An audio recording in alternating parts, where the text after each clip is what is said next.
என்ன மக்களே, எப்படி இருக்கீங்க?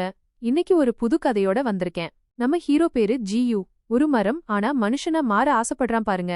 இப்போதைக்கு லெவல் 9ல வந்துட்டான். அந்த புது உலகத்துல அவனுக்கு இது 4வது மாசம். இந்த கொஞ்ச நாள்ல அவன் எவ்வளவோ கத்துக்கிட்டான் தெரியுமா? ஆனா ஒரு விஷயம், இப்போதைக்கு அவனுக்கு மனுஷங்கள பார்த்தா பயம். ஏன்னா நம்மாளு சாதாரண மரன்னு நினைச்சு யாராவது வெட்டி போட்டா அவ்வளவுதான் கதை முடிஞ்சுது. அதனாலதான் யாருக்கும் தெரியாம ஒதுங்கி இருக்கணும்னு நினைக்கிறான். மனுஷங்கள அவாய்ட் பண்ணணும்னு நினைக்கிறான். ஆனா விதி சும்மா விடுமா என்ன? கொஞ்ச நேரத்துல ஏதோ முணுமுணுன்னு சத்தம் கேக்குது. நம்ம ஜியு உன்னிப்பா கவனிச்சு பார்த்தா 2 பொண்ணுங்க அவன் பக்கமா வந்துட்டு இருக்காங்க. ஐயோ, இவங்க வேற வந்துட்டாங்களேன்னு நினைச்சுக்கிட்டு டக்குன்னு தன்னோட ஸ்பிரிச்சுவல் முகத்தை மரத்தோட பட்டைக்குள்ள ஒளிச்சுக்கிறான் நம்ம ஹீரோ. அந்த 2 பொண்ணுங்களும் வந்து அவனை அப்பான்னு கூப்பிட்டு முன்னாடி ஊதுபத்தியெல்லாம் ஏத்தி சாப்பாடு வைக்கிறாங்க. என்னடான்னு பார்த்தா ஜியு நிக்கிற இடத்துல அந்த பொண்ணுங்களோட அப்பாவ புதைச்சிருக்காங்க. ஒரு மாதிரி இவன் அவங்க அப்பாவோட கல்லறை மேலதான் நின்னுட்டு இருக்கான். அவங்க அப்பா மக்கறத பார்த்துதான் இவன் வளர்ந்திருக்கான் போல. இதெல்லாம் தெரிஞ்சு ஜியூக்கு உள்ளுக்குள்ள ஒரு மாதிரி இருக்கு. ஆனா அந்த பொண்ணுங்களோ மனசுக்குள்ள சீக்கிரம் இங்கிருந்து போயிடணும்னு நினைச்சிட்டு இருக்காங்க. அந்த 2 பொண்ணுங்களோட கேரக்டர் இருக்கே வேற லெவல். பெரிய பொண்ணு பார்த்தா செம்ம மெச்சூர்டா பொறுமையா இருக்கா.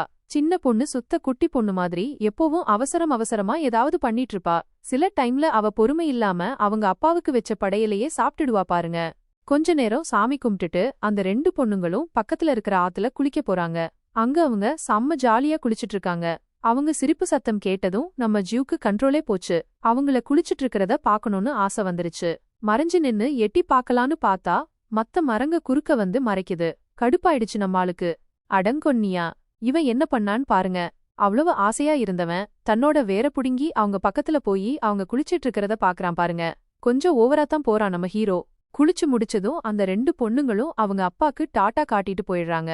நம்ம ஜூவும் அப்படியே அவங்களையே வெறிச்சு பாத்துக்கிட்டு இருக்கான். இப்படியே ஒரு வாரம் ஓடிருச்சு.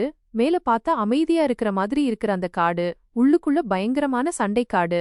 வேட்டைக்காரனுக்கும் இரையாகிற மிருகத்துக்கும் எப்பவும் சண்டை நடந்துகிட்டே இருக்கு.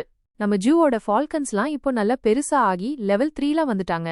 அவங்க மியூட்டன் சிவப்பு நரியோட சேர்ந்து வேட்டையாடுற அளவுக்கு திறமைசாலிங்க. ஒரு நாள் அவங்க எல்லாரும் சேர்ந்து ஒரு மியூட்டன் தங்க கழுக வேட்டையாடிட்டு இருக்காங்க. ஃபால்கன்ஸ்லாம் மேல இருந்து கழுக அட்டாக் பண்ணுதுங்க. அதே டைம்ல சிவப்பு நரி கீழ இருந்து கடிச்சு தாக்குது. ஆனா அந்த தங்க கழுகை ஜெயிக்கிறது சாதாரண விஷயம் இல்ல மக்களே. அது அவங்கள விட லெவல்ல ரொம்ப மேல இருக்கு. தன்னோட நகத்தால இரைய கிழிச்சு போடுற அந்த கழுகு இப்போ சிவப்பு நரியையும் ஃபால்கன்ஸையும் போட்டு டார்ச்சர் பண்ண ஆரம்பிச்சிடுச்சு. அந்த கழுகு நம்ம சிவப்பு நரிய தன்னோட நகத்துல புடிச்சு தரையில அடிச்சிடுது. நரிய சாப்பிட போகுது பாருங்க. அப்போதான் நம்ம ஜியூவோட மாஸ் என்ட்ரி. நம்ம ஆளு தன்னோட துரப்பன மாதிரி இருக்கிற கிளைகளால அந்த கழுக அட்டாக் பண்ணிடுறான் பாருங்க. எவனோ பல நாளா அந்த காட்டு மேல சுத்திக்கிட்டு இருந்தான்ல, அந்த கழுகு கடைசியா செத்து போயிடுச்சு. செம்ம ஃபைட்ல. அப்போதான் நம்ம ஜியூக்கு ஒரு விஷயம் உரைக்குது. தன்னோட ஆறாருக்கே அதுதான் இந்த மாதிரி பெரிய பெரிய மிருகங்களையெல்லாம் அவன் பக்கமா இழுக்குதுன்னு. இப்படியே போனா ஒரு நாள் தன்னை விட பெரிய மிருகம் வந்துட்டானா அவ்வளோதான் கதை முடிஞ்சிடும். யோசிச்சு பாருங்க மக்களே. திடீர்னு ஒரு பயங்கர சத்தம். ஏதோ பெரிய பில்டிங் இடிஞ்சு விழுந்த மாதிரி இருக்கு. சுத்தி ஒரே புழுதி பறக்குது.